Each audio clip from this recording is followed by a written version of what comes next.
زما خوخه په زور خبره مورانه وا زما خوخه په زور خبره مورانه و در لب جوړ کما پکور خبره مورانه وا او د امور زما په حق کې سوې دا واوره کنه د امور زما په حق کې سوې دا واوره کنه او داجی قسم دې د انګور خبره مورانه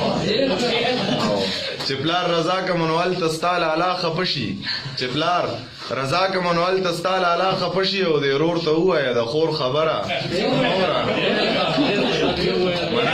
چې پلار رضا کا منوال تستال اعلی خفشي او د رور ته وایا د خور خبره مورانه او زما په قام قبیل کې نه خدا لور دې راکا زما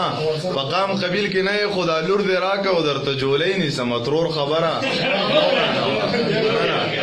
زما په قام قبیل کې نه خدا لور دې راکا او درته جولې نه سمترور خبره مورانه او لرشه شیطان ملعونیا مخت تور شبسته لرشه شیطان ملعونیا مخت تور شبسته دلته ضرور سره ضرور خبره مورانه وا او هغه ویل چې ما درکې ته خلک صبر وکا هغه ویل چې ما درکې ته خلک صبر وکا او زمیره ته ځان ته په زور خبره